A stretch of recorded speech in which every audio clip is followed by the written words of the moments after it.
एक व्यापारी दो कंप्यूटरों को एक ही कीमत पर बेचता है, यानी कि सेम सेलिंग प्राइस पर। एक व्यापारी दो कंप्यूटर सेम सेलिंग प्राइस पर बेचता है, एक पर उसे 30% प्रॉफिट होता है, दूसरे पर 30% लॉस होता है। इस ट्रांजैक्शन में व्यापारी को कितने परसेंट का प्रॉफिट या लॉस हुआ? हमेशा लॉस होता है। दो कंप्यूटर बेचे सेम सेलिंग प्राइस पर, एक पे 30% प्रॉफिट, दूसरे पे 30% लॉस, तो दोनों कंप्यूटर मिलाकर ओवरऑल हमेशा लॉस होगा कितना? 30 का स्क्वायर 900/100, यानी कि 9% लॉस। ये सीधी ट्रिक है प्यारे बच्चों। आइए, पाइप ए किसी टंकी को 63 घंटे में भरता है, पाइप बी उसे 36 घंटे में भरता है। दोनों पाइपों को एक साथ खोला जाता है। कितने घंटे बाद बी को बंद कर दिया जाना चाहिए जिससे पूरी टंकी 28 घंटे में भर जाए? देखो, पाइप ए 63 घंटे में भर सकता है, बी 36 घंटे में भर सकता है। हमने दोनों पाइप एक साथ खोले, लेकिन कुछ टाइम के बाद क्या कर दिया? बी को बंद कर दिया। पूछा कितने टाइम बाद बी बंद करना चाहिए जिससे पूरी टंकी 28 घंटे में भर जाए? हमने बी बंद कर दिया, ए तो बंद नहीं किया। ए तो पूरे के पूरे 28 घंटे चालू रहा है, टंकी भरना शुरू होने से पूरी भर जाने तक। पाइप ए पूरी टंकी भरता है 63 घंटे में। एक घंटे में कितनी भरेगा? 1/63। तो पाइप पे 28 घंटे में कितनी टंकी भरेगा? 28/63। कितना आ गया भैया?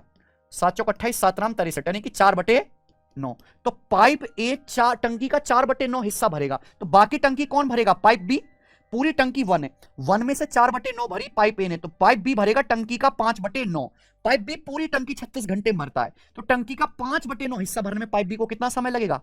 20 घंटे। यानी कि पाइप बी को 20 घंटे चालू करने के बाद बंद करना चाहिए। आंसर है, ये बेस्ट सोल्यूशन है पूरे वर्ल्ड में, बिना एलसीएम के आंसर आता है मेरे भाई, ये सीखो। A shopkeeper is offering buy 2 get 1 free. Buy 2 get 1 free का ऑफर दे रहा है एक shopkeeper. Scheme on a product price at 80 rupee. Find the effective discount percentage for this scheme. कितना डिस्काउंट है? टोटल सामान कितने दिए? 2 + 1 3, 3 में से फ्री है 1, तो डिस्काउंट हुआ 1/3, जो क्या होता है? अप्रोक्स 33.33%। आइए, ट्रायंगल एबीसी में डीई जो है वो एसी के पैरेलल है, तो हम चित्र बना लेते हैं। एसी के पैरेलल खींचना है ना, तो ये आपका हो गया एसी और ये बी। सवाल कह रहा है ट्रायंगल एबीसी में लाइन डीई एसी के पैरेलल है, तो ये लाइन होगी प्यारे बच्चों आपकी डी, ये एसी के समांतर है। डी और ई साइड ए बी बीसी पर है, डी साइड ए बी पर है, ई जो है आपका बीसी पर है। सवाल में बोला है बीडी बराबर 8 सेंटीमीटर, एडी बराबर 7 सेंटीमीटर।